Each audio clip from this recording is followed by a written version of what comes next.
Hi friends, எல்லாருக்கும் வணக்கம். இப்போ தான் நான் ஊரில் இருந்து எங்கள் வீட்டுக்கே நான் வந்திருக்கேன். வந்தோடனே பார்த்தீங்கன்னா வீட்டு வாசல்லே கொஞ்சம் நேரம் உட்காந்துட்டு ரொம்ப அசதியாக இருக்குது. அதுக்கப்புறமா இன்னும் கொஞ்சம் நேரம் கழித்து பார்த்தீங்கன்னா சாமி கும்பிட்டுட்டு அதுக்கப்புறமா தான் ஒரு வார ட்ரெஸ்ஸு வந்து இன்னும் துவைக்கவே இல்லை. நீ துணியை துவைக்கணும், சாப்பாடு செய்யணும், இந்த மாதிரி வேலைகள் வந்து நிறையாவே இருக்குது. இன்றைக்கி ஒரு நாள் ரெஸ்ட் எடுக்கலான்னு பார்த்தா சுத்தமாக ரெஸ்ட்டே இல்லை. ஆனால் ஊருக்கு போயிட்டு கொஞ்சம் நேரம் நல்லா தூங்கி எழுந்திரிச்சிட்டேன். அப்புறம் ஒரு சப்ஸ்கிரைபர் வந்து கேட்டிருந்தாங்க, இன்றைக்கி ஞாயிற்றுக்கிழமை நீங்கள் குன்றக்குடி முருகன் கோயிலுக்கு போகிறோம்னு சொல்லியிருந்தீங்களே, போகலையா அப்படின்னு சொல்லி கேட்டிருந்தாங்க.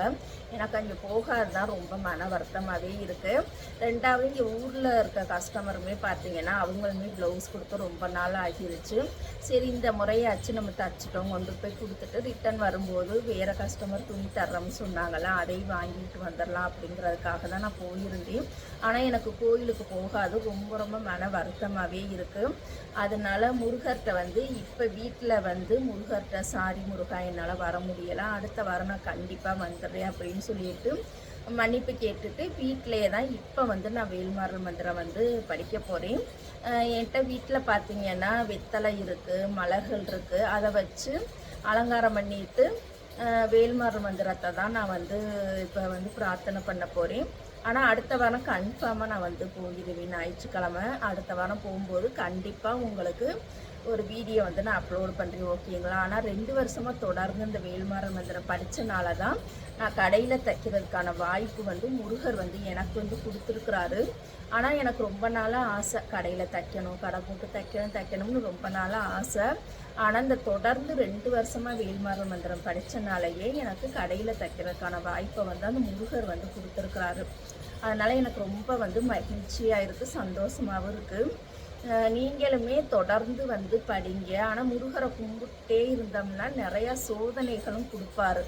நிறையா சோதனைகளையும் கடந்து வந்துட்டே இருக்கணும். எவ்வளோ சோதனைகள் கொடுத்தாலும் சரி, முருகர் காலடியை வந்து நம்ம நல்லா ஸ்ட்ராங்காக வந்து பிடிச்சிக்கணும். எவ்வளோ சோதனை வேணாலும் கூட அதை தாங்கிறதுக்கான மன தைரியம் இருந்துச்சு அப்படின்னா கண்டிப்பாக நம்ம வந்து தொடர்ந்து வந்து முருகனை வந்து கும்பிட்டுட்டே வந்தோம்னா நம்மளுக்கு எந்த ஒரு தீய சக்தியாக இருந்தாலும் எந்த ஒரு துன்பமாக இருந்தாலும் கண்டிப்பாக முருகர் வந்து காப்பாற்றுவார், சோதனை கொடுப்பாரு. ஆனால் லாஸ்ட்டில் கைவிடவே மாட்டார். கண்டிப்பாக நீங்களும் தொடர்ந்து வந்து திருப்புகழ் பாடல், ஏதாவது முருகருக்கு பிடிச்ச திருப்புகழ் பாடலை நீங்கள் வந்து படிச்சுட்டே வாங்க. கண்டிப்பாக நம்மளுக்கு நல்லதே நடக்கும். நான் வந்து தொடர்ந்து வேல்மாறல் மந்திரம் மட்டும்தான் எனக்கு பார்க்காம தெரியும். கந்த சஷ்டி கவசம் பார்த்து தான் படிப்பேன். ஆனால் அந்த கந்த சஷ்டி கவசம் வந்து நான் படிக்கிறது கிடையாது.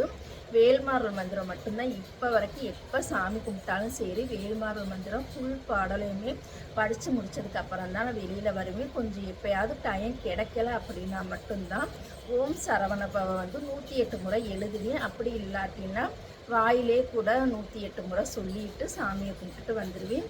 Okay, thank you friends. வீடியோவுக்கு பிடிச்சிருந்தால் லைக் பண்ணுங்கள்.